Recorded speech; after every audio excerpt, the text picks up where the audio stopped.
From the bustling trading floors of Wall Street to the vibrant exchanges of Asian stock markets, WION breaks it down for you to make sense of what's happening, as we reveal the key factors behind events, strategic battles, and the game-changing business decisions that shape the world. We bring you all of this and more on World Business Watch.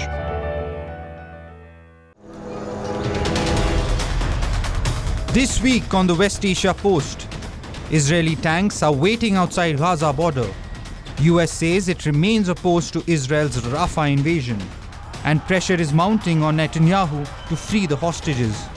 Fears loom over a war spillover as Hezbollah launches its deepest attack on Israeli territory. Also on the show, we tell you about Iraq's strict clergy rules and how its harsh anti-gay law has caused alarm. All this and much more on the West Asia Post at these times only on WION. World is One.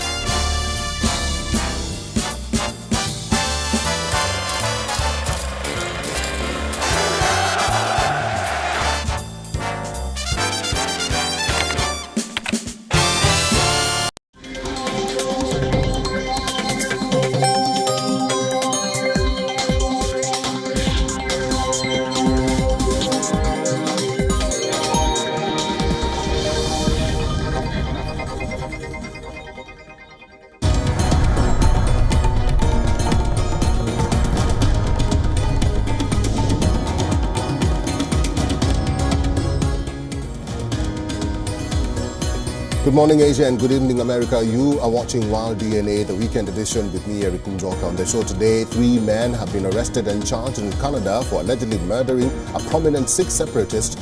According to police, in a case Prime Minister Justin Trudeau has previously linked the Indian government, drawing vehement protests from New Delhi.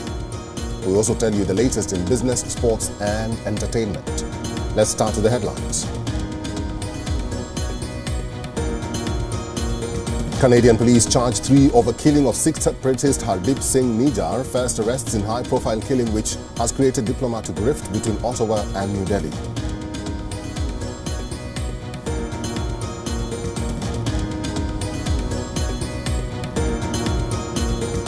Israel reportedly gives Hamas 1-week ultimatum to agree to latest hostage deal or face long-pledged offensive in Gaza's Rafah.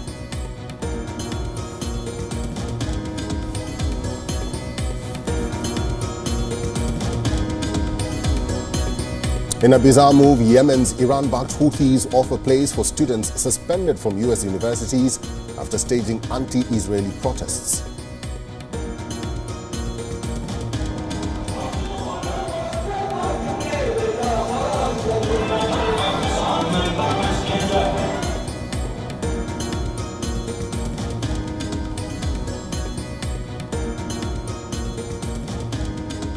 UK Foreign Secretary David Cameron's stars controversy says up to Ukraine to decide how to use British weapons, insisted Kyiv has right to strike targets on Russian territory. The Kremlin terms statement a direct escalation.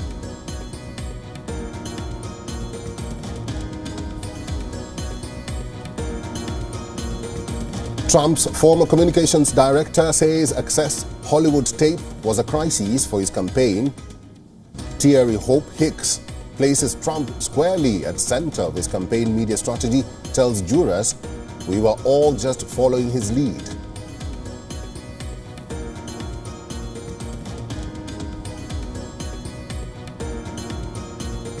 Experimental F-16 fighter jet takes U.S. Air Force Secretary Frank Kendall on history-making flight controlled by artificial intelligence and not human pilot.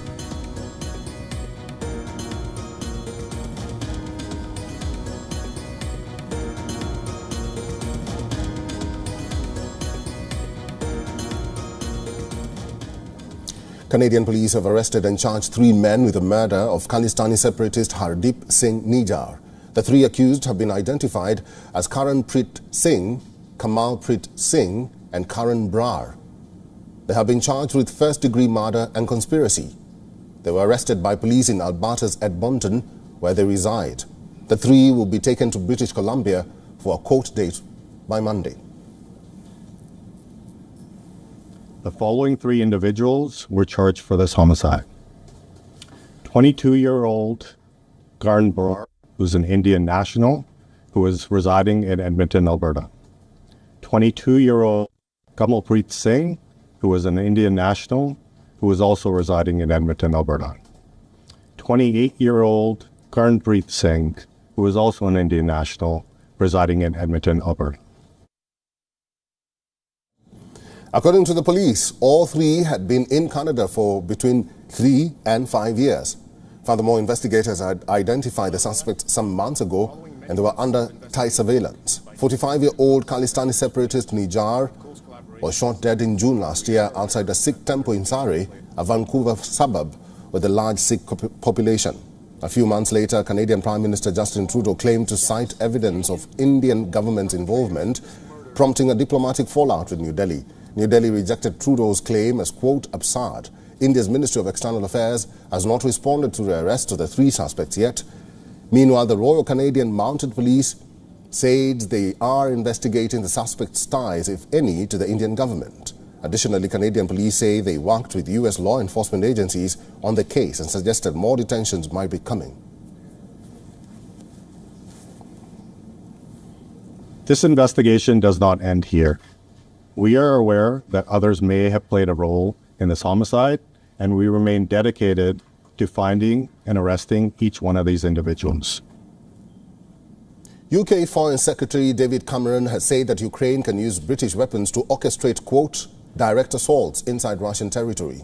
Cameron's latest statement has sparked the threat of a possible direct escalation between the West and Russia. The UK Foreign Secretary's remark came during his visit to Kyiv, where he pledged an additional $3.74 billion military aid tranche to Ukraine. As you know, we are your strongest supporters. And as I said to your Foreign Minister, we come not just as friends, we come as partners. How can we work together over this year, militarily, diplomatically, politically, financially, to support you in all the ways that we can? Taking no time to hit back, the Kremlin has warned that using the NATO-allied countries' weapons to target Russia deep within its territory is a direct and dangerous escalation. Russia's foreign ministry has further added that it poses a danger to European security and is a cause of concern. This also puts the UK in a more hawkish position than its ally the US and risks the Russia-Ukraine war spilling into broader conflagration between Russia and the Western military bloc NATO. Thank you so much. US stipulates that any weapons that it supplies can only be used by the Ukrainian troops within the internationally recognized borders of Ukraine. It approved weapons from the $61 billion tranche just earlier this week. It includes longer-range army tactical missile systems that can hit targets up to 300 kilometers away. These are double the range of the mid-range ATACMS that the US supplied last year. In recent weeks, Ukraine used US-supplied drones to launch assaults in the central and southwestern regions inside Russia. Ukrainian troops struck 2 oil refineries on the Russian territory as Russian troops continue to make marginal gains in the east and the southeast of the eastern Donbas region, breaching the 500-mile front line. Meanwhile, in yet another escalation, France's President Emmanuel Macron says that he is firm on his plan of sending French troops to fight for Ukraine, adding that Europe is mortal and faces existential threats. Russia's foreign ministry warned that such remarks are an acknowledgement that the West is waging a war against Russia using Ukrainian hands.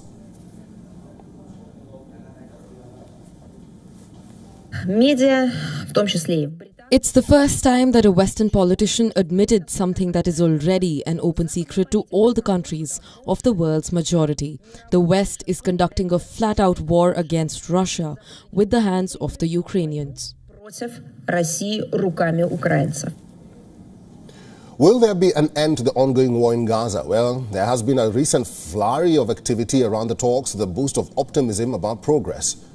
The militant group Hamas is sending its delegation to Cairo to discuss a deal for a truce and the release of hostages in Gaza.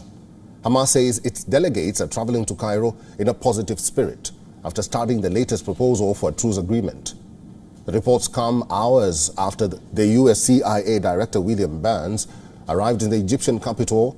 Reports also suggest that Hamas and CIA officials will meet Egyptian mediators today, although it is still unclear whether they will meet separately or together.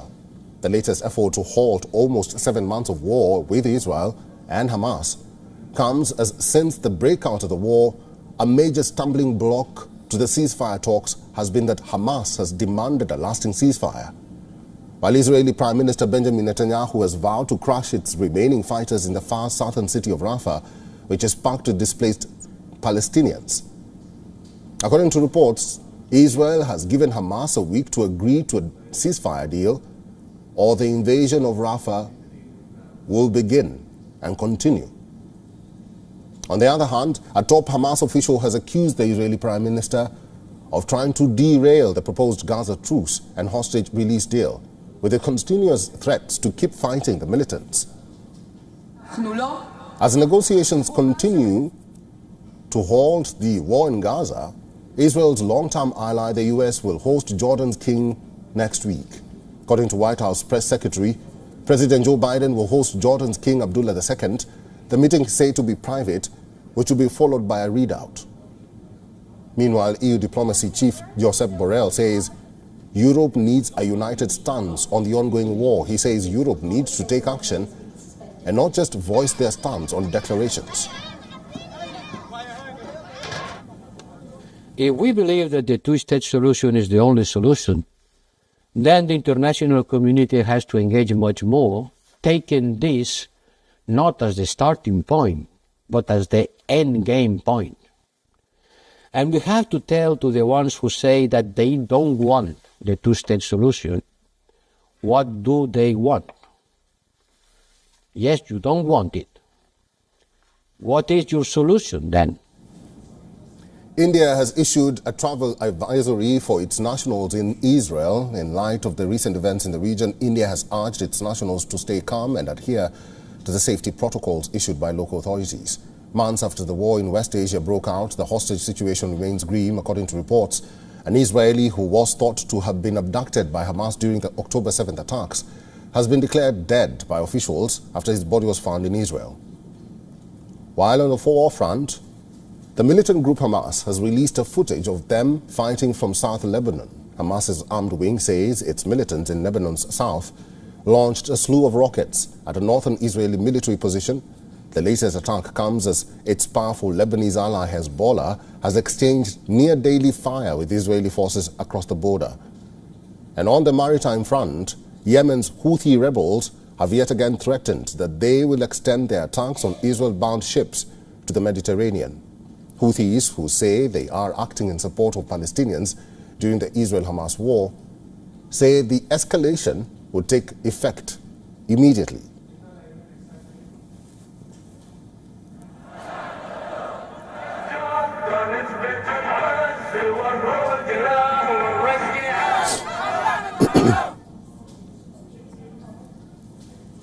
As the war in West Asia drags on, its ripple effects are being felt elsewhere around the world. U.S. universities have become the latest flashpoint. This as students across the country are holding pro-Palestinian protests at different campus premises. The American President Joe Biden has broken his silence over the protests happening in the country. Biden has urged pro-Palestinian protesters on university campuses to uphold the rule of law. He says, "We are civil society, and order must prevail." We're a civil society, and order must prevail. Throughout our history, we've often faced moments like this because we are a big, diverse, free-thinking, and freedom-loving nation. Biden's comments on the protests come as, according to reports, following weeks of demonstrations and police crackdowns at college campuses across America, the protests have resulted in more than 2,300 arrests. The latest arrests came from New York, after police ordered protesters to abandon tent encampment at New York University. And dozens of protesters refused to abide by the police orders. According to NYU spokesperson, the officials arrested the protesters while about 30 more protesters left voluntarily. The NYPD officers also cleared an encampment at the new school in Greenwich Village on the request of school administrators. No arrests have been announced. While late in the morning at the university campus, cleanup crews could be seen taking down tents and chairs and scraping up the remains of protest signs. Similar crackdowns have occurred at colleges across the country. At Portland State University, police moved against protesters as they cleared a library that was a major part of the demonstration movement. Inside the library, the demonstrators had barricaded themselves since Monday. While on April 30th, NYPD officers dressed in riot gear stormed through the window of the Columbia University building, Hamilton Hall. An officer accidentally discharged his firearm. During the operation, under low light conditions, the NYPD Emergency Service Unit sergeant accidentally discharged a round from his firearm while attempting to gain entry to a locked office through a window. The bullet is said to have traveled through the office glass and into the room. During the course of this operation, while clearing an unoccupied vacant area of the building on the first floor, one ESU member, a sergeant, did unintentionally discharge one round from his firearm. After the firearm discharge, the sergeant immediately assessed his team and ensured that nobody was injured. The team gained. Meanwhile, protesters at the University of California, Riverside, have reached an agreement with school officials to end their demonstrations. The encampment at UC Riverside was one of many pro-Palestinian demonstrations taking place on college campuses across the country. And it's not just in America, but students in different parts of the world are also showing their solidarity with the Palestinians. The protests can be seen across Australia, Canada, France, UK and Yemen. Yemen's Houthi rebels, which has disrupted global shipping to display its support for Palestinians in the Gaza conflict, is now offering a place for students suspended from US universities after staging anti-Israeli protests.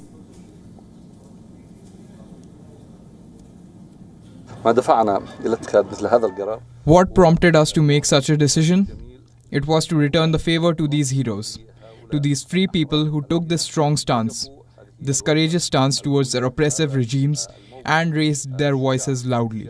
So the very least we can do is to open the doors of our universities to accommodate them after they were expelled and oppressed, after they exposed these regimes that claim freedom of opinion and freedom of expression.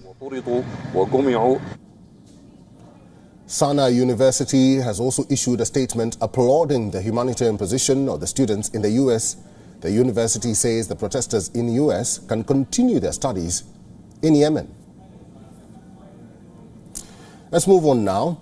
The hearing in Donald Trump's hush money case entered day 11 on Friday. Trump's former advisor, Hope Hicks, took the witness stand on Friday. Her testimony revolved around her fallout with the former president over the Access Hollywood tape. The contentious recordings captured Trump speaking of grabbing women by their genitalia. Hicks said she got to know the tape after a journalist emailed her the transcript. The tape became public in October 2016, just a month before the year's presidential polls.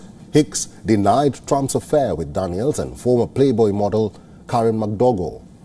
She said that the former president was concerned over how the allegations will be viewed by his wife, Melania Trump. Hicks recalled that Trump asked for newspapers not to be delivered to his residence when the report was published. As per Manhattan District Attorney's office, the tape fueled Trump to silence Daniels. By far, Hicks is the highest profile witness to have testified. Hope Hicks, who was Trump's press secretary, helped the former U.S. president during his 2016 presidential campaigns. She was also the White House communications director in Trump's government. On Thursday, Trump also discharged a $9,000 fine pressed on him for 9 violations of his gag order. He had falsely claimed that he was not allowed to testify over the gag order, a claim which was refuted by the court. after which Trump withdrew his statement on Friday.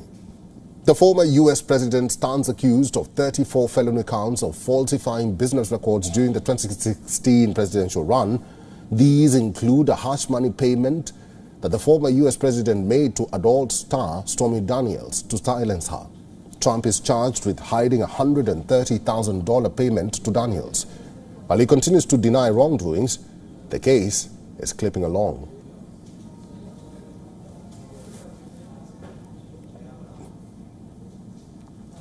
Heavy rains have returned to the United Arab Emirates. The country is experiencing record downpour. Many schools and offices are closed, while experts are linking the rains in the desert country to climate change. High winds and a lightning storm swept the oil-rich monarchy overnight. Some parts of the financial hub, Dubai, have been flooded. The city's airport, also the world's busiest in terms of international passenger traffic, cancelled 13 flights and diverted 5. Airlines have warned passengers of delays, but the latest rains were not on the scale of what has been recorded 2 weeks ago, which left 4 people dead.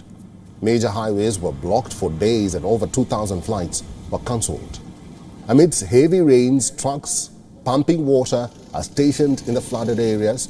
Dubai's drainage is unable to cope with large-scale rainfall. Experts say rising global temperatures caused by human-led climate change is leading to extreme weather events, including intense rainfall.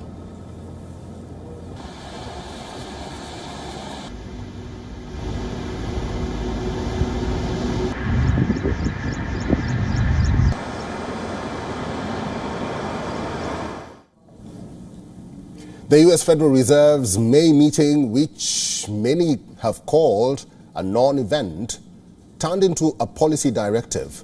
The Fed kept rates unchanged for the 6th consecutive time as expected. However, the clear directive from the Fed is that there will be no further rate hikes. Yet the U.S. Central Bank was hesitant to commit to rate cuts soon. Here's a report. Seesawing expectations of when the Fed will cut rates have weighed on global central banks' policy decisions. Now, according to CME, FedWatch tool, traders are still calling for at least 2 rate cuts this year. But that is down from 6 cuts predicted at the start of the year, with increasing bets of a real possibility of no Fed easing this year. Bets show that 3 basis points of cuts priced by June, 20 basis points by September, and 36 basis points by December. This is quite a turnaround, considering the market had already priced 150 basis points of cuts this year, beginning at the March meeting. The risk now is that the Fed may lower rates only next year, and even then to a more neutral level over a longer time than markets anticipate. On Wednesday, Fed Chair Jerome Powell did a U-turn on price pressures after he had dismissed higher inflation prints in previous months as temporary. That feels like a déjà vu for investors, who have seen the scenario play out when the Fed dismissed rising inflation as a transitory trend in 2021. Back then, the Fed was forced to resort to aggressive rate hikes to fight elevated price pressures. This is another reason why the Fed will be extra cautious in bringing rates down before inflation does. With the key rate at a 23-year high, the Fed is now torn between fighting inflation and supporting the economy. So what does this mean for other global central banks? They will be forced to stay on the sidelines too. The Fed's decision is already spilling over to emerging markets, including the Reserve Bank of India. Why? Because directional divergence from the US may neither be healthy nor desired by Indian policymakers, especially as geopolitics and altering economic models of the world require India to be agile. Also, the RBI and other major central banks too are struggling to get the last mile of disinflation. By report, WION World is One.